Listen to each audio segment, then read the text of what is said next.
Hi everybody, this is Lori. I'm trying to bring you some resourceful treasures, and so that hence is the name, Lori's Resourceful Treasures.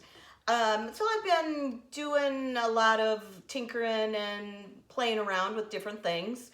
My spectrum is really big. I do many different avenues. I'm not into just one standard practice. I kind of throw it out there, and if it works, great. So you notice I'm kind of dressed up today, fixed my hair as well as I know how. And so my husband and I are going on a date tonight. It's really good to just get out with your spouse and do some things you love. Get together, go out to eat. That's what we're doing tonight. We're gonna, it's about an hour away. We're gonna go out to eat. We're gonna take in a concert. The concert is a tribute band to Journey, and the main act is a guy from Foreigner, and the name has slipped my mind, but the name that I have in my mind is not the correct one. I'm thinking Lou Dobbs, but Lou Dobbs is on TV as an anchor, so I know that's not even who it is. But many of you out there know, if you like your classic rock and roll, you know who the person we're going to see tonight. I am not the trivia buff of classic rock and roll like my husband. He blows me away with his knowledge of that subject. But anyway, moving on. So today I'm going to be talking about different ways and different tinctures that you can do. A tincture is something that pulls out of a plant or an herb or something that you want to get the natural juices out of a product. I have some extra little, this is rhodiola. I have some maca, and this, it says best by 2021, which is 2 years old, but I'm going to try, what my intent is, I'm going to try to infuse it to pull out any extra nuggets of natural goodness that is in this. So I also have some yarrow, and I have ashwagandha. Awesome. So those items, you will notice they are in a powder form. Not the best to do a tincture with, because when you take your tincture and you're going to get it into a jar ready for use, you're going to have to really strain it really well. But I've done it before. It's worked. Sometimes you have to strain it 2 or 3 times. It's okay. You're going to get that really good juice out of that product. Also, it's great to do your, this is thyme. This is one that I did like about a couple weeks ago, and it is in vodka. And what I do is every day, I say every couple days, shake it up real good. It's starting to turn a little bit of a green, which is great. And I clean the plant, squeeze it a little bit, chop it up, and put it in there. Then the natural elements from the thyme will come into the vodka, and then you have your tincture. So what do you do with tinctures? Well, you can put them in a bottle, strained, and then you can spray them. You can have a dropper and ingest them. There are a lot of different uses for them. You don't have to ingest them. You can put them on sores. You just have to be careful because the alcohol, it's straight up alcohol, so it might sting.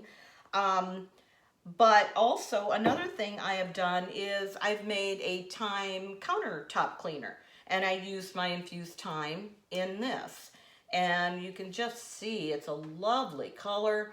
I put a sprig of dried thyme in with it just to pretty it up a little bit. You don't have to do that. It does nothing. It's dried.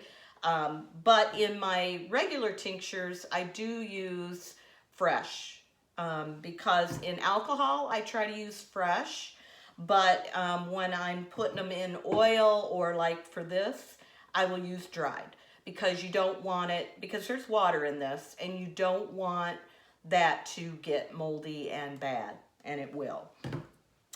So basically, and I'm just going to show you different ideas. You will notice this jar.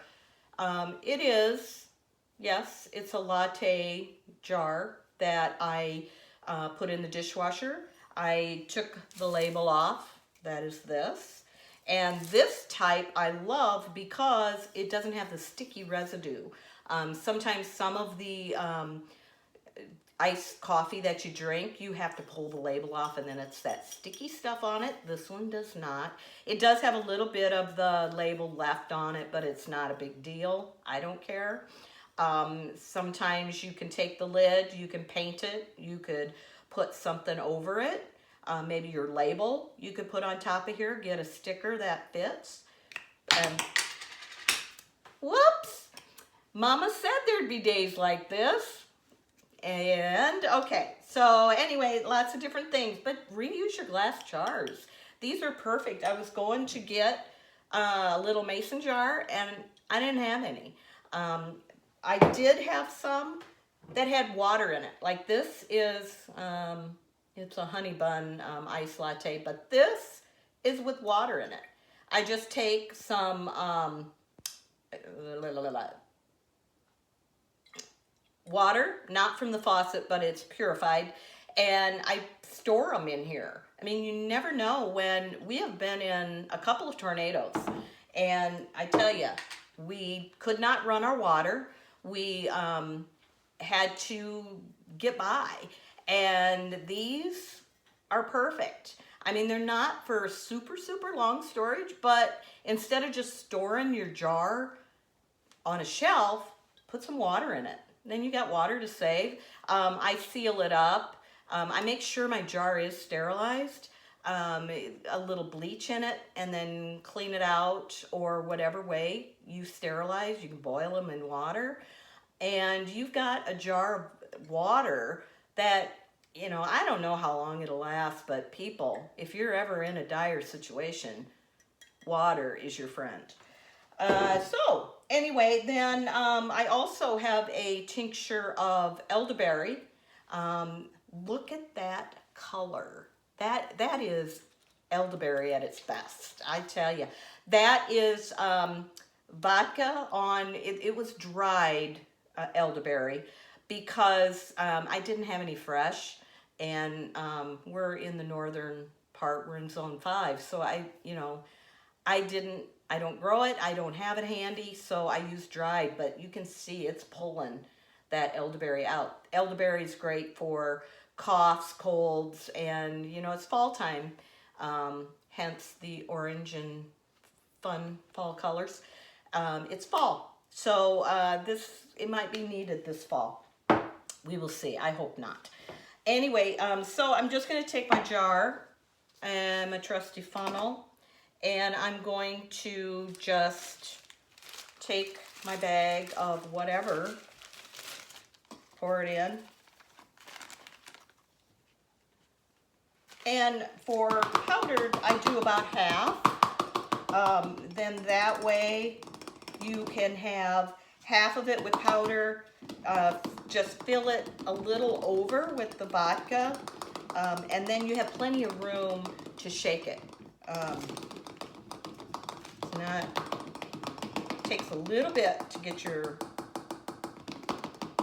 powder to go down into the jar. Keep at it, people. Sometimes you can take a wooden skewer and get down in there so it goes a little faster. But that's about all I'm going to do for today for that. And then you just take your vodka. This vodka is 80 proof. Different herbs and different items work differently in different vodkas. I know there are some plants and herbs that really need 100 proof or higher. Some don't. You got to do your research on it. And with this one, I'm just using the 80 proof, which means it's about 40% alcohol that will be in it. You always cut it in half, and that's your amount of alcohol. But you just pour it in, and you get it so that it will cover it. It's just sitting at the top, so it's got to get itself down in there. But anyway, you get the idea. You just pour it in. And you know, after a day or two of that will not fit on there. After a day or two of it sitting, especially with a lot of the plants, you need to go back and look at where it's at. The alcohol may be below your leaves, so you need to make sure and go back in and fill it up a little more, because you want that alcohol to be above the leaves or the powder, because then that way it will get all of that goodness out of it. So basically that is it. This is a goldenrod that I use. I did not think far enough ahead to use fresh goldenrod. I have it growing everywhere, and I should have, but I had some dried, and that's what I used.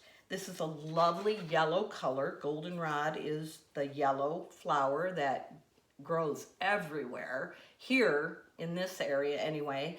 But it is good, respiratory, anything like that. Goldenrod is good.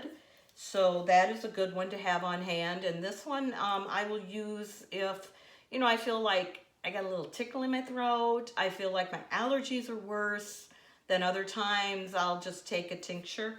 I just keep a cabinet full of tinctures. They last, I don't know how long. They last a long time. And just to have it on hand to be able to mix it up, take whatever. I did, at the beginning of my little natural journey that I'm on, I went out and bought some tinctures. Pricey. But I didn't know how to make it. I didn't know what I was doing. I bought some reishi, if that's how you say it, mushroom tincture, and I bought an ashwagandha tincture. Reishi mushroom is horrible tasting. So just be prepared. Some of this tinctures that you do are not going to taste good. I've gotten brandy, and I've used that in some of my tinctures just to kind of soften up the taste.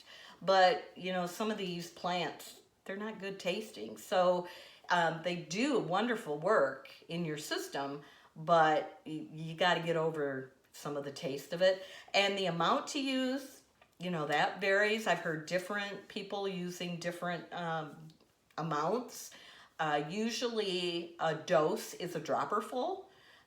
So if they say 3 doses, that would be 3 dropper fulls. I don't know, that's kind of, you know, you got to do your research. You got to go out there and hunt for the information. I'm anxious to, I'm going to give this away as a gift to somebody that just moved into a new home. I thought it was fun, nothing too crazy in it. You know, you got to test it on your countertops because it might, you know, do damage to certain kinds. I don't know.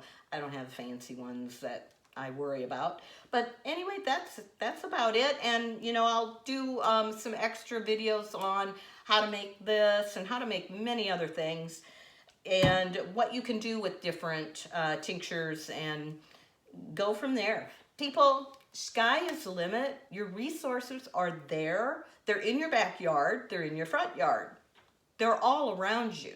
I mean, when I drive around, I'm always foraging. Foraging is looking for different stuff. I've never gotten out of my car and picked anything because you don't know, you don't know what's around that item. I remember back in the day, I just had a brain mail, sorry. Back in the day, my mom and dad would take me as a child out asparagus hunting. Back then, we had it growing all along the farm field. We lived on the farm. We just went out in the gravel roads. We hunted for asparagus. It was fun. I personally wasn't very good at it because I couldn't see where it was. My dad, he had the eyes. He could see that plant. He probably scoped it out, knew that they were there from the year before, because once they go to seed, you definitely can see them. But it was fun.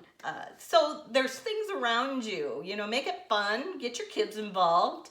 There's nothing that isn't good under the sun.